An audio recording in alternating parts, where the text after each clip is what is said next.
Howdy folks, welcome aboard the channel. I'm Don. This is Rockin' the Country, where I react to non-pop country music. I'm a Jersey guy, but I'm down here in Nashville now. Got down here about 2.5 weeks ago, and I'm planning on staying here, but we'll see how that all goes. I'm sort of like at a flexible point in life, shall we say.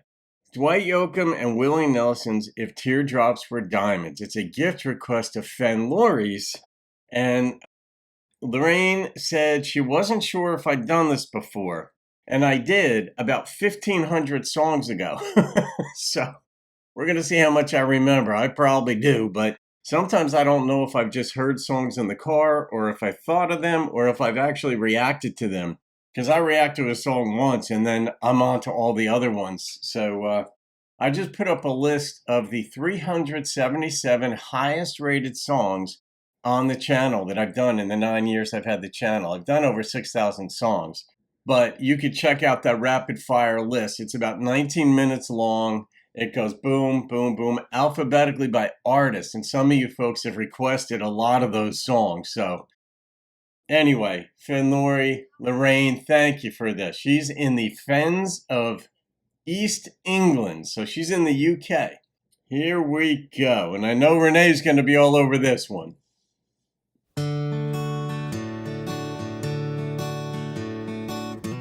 Teardrops were diamonds, and only mine were used. They could pave every highway, coast to coast, and not be close to through. Teardrops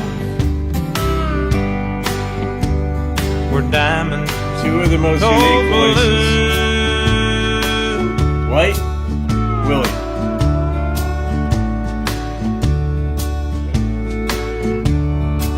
And if heartaches were rubies, stacked up just like stones, there'd be a mountain 10 miles high, built by mine alone. If heartaches rubies, mine alone. What a concept.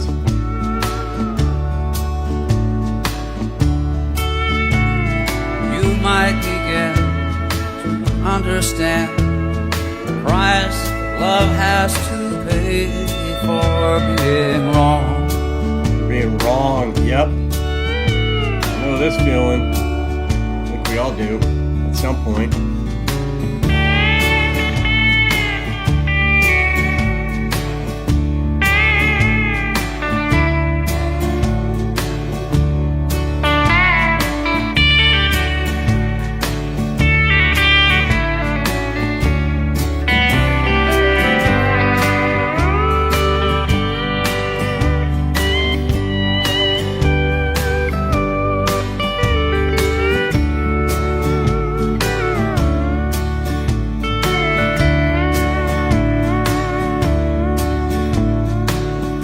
Sad thoughts were emeralds, with not counting in between. just half the ones I've had today could turn the whole world green. If sad thoughts were emeralds and the world turned green,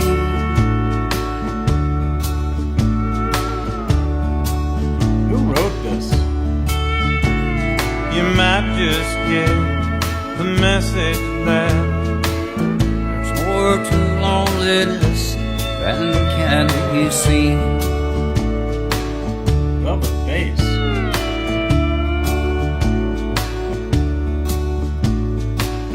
if teardrops were diamonds And only mine were used. Only mine were used, it would still do all that.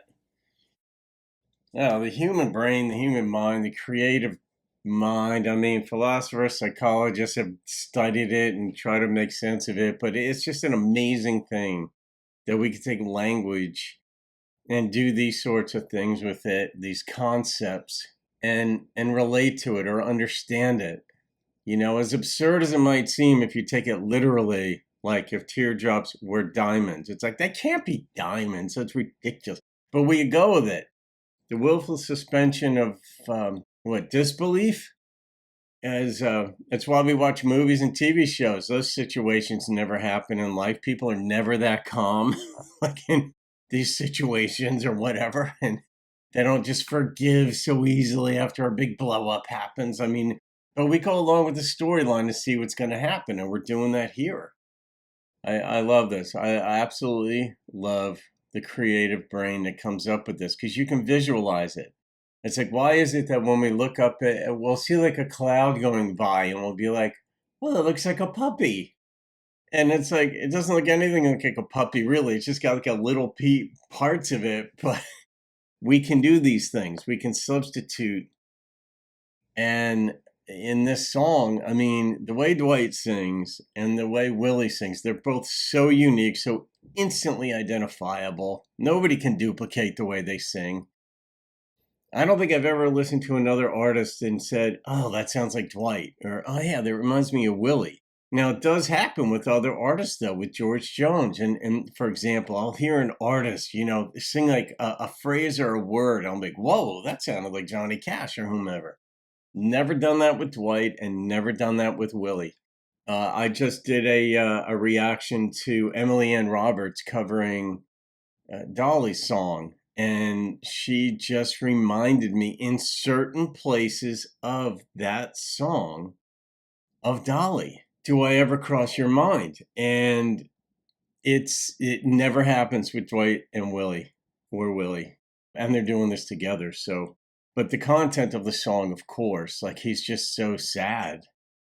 And in the beginning of the song, it basically established that love, you're going to pay a price. If it doesn't work out, you're gonna pay a price for it. And that's true, but that's why when it works, it's such a beautiful thing. That's why when I see relationships that work and marriages that are happy, it works. And I've been working on a theory for a little while now. It's sort of coalescing about why relationships are difficult. And some folks will say this or that and give sort of like pat answers, but mine is based more in evolutionary theory and you know, the cat and mouse game with men and women and all that stuff. And it's got legs, you know. I immediately look for the flaws in my own arguments first, not to prove them, but to disprove them. That was part of my philosophy background at Rutgers as a major there. You learn to poke holes in your own argument and then let other people poke holes in them. But I mean, this one has legs. This idea has legs, and we'll see where it goes. But when I hear songs like this, it's like, God, the way they're singing it, it's so true. You pay a price when a relationship doesn't work out, especially if you're a caring, feeling person who gave to the relationship, who loved the other person, who whatever, you know, and perfection is unattainable, as we know, but where the other person might have been just my way or the highway type or what have you.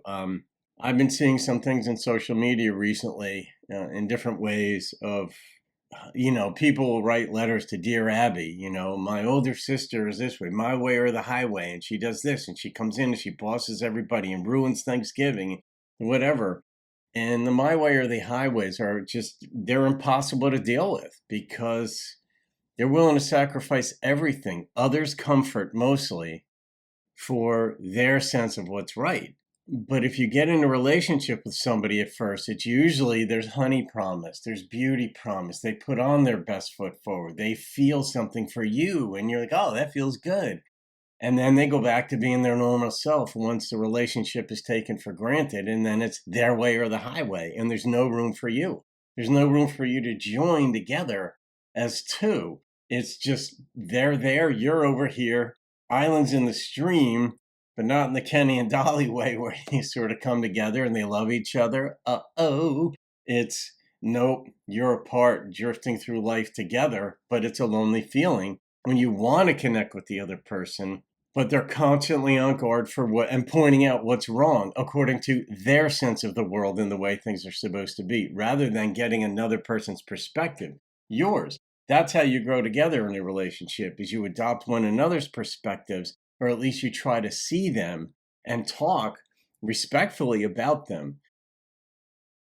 But all that said about this song, you're going to pay a price. And if the world were green, it would be green because, like sad thoughts, were emeralds. The world would be emerald green because the world just looks sad to me now, too. Then you begin to project out. So, all right. Lorraine, you got me spinning, my dear. Oh, God. I'm going to rate this one. I don't know what I rated it last time. I know I've reacted to it, but I'm coming in with a 9.4. I loved it, clearly. All right, guys, hope you enjoyed that. You could thank a lovely, lovely Brit for that request. Have a great day. I'll see you on another video and keep rocking the country. Teardrops were diamonds, cold blue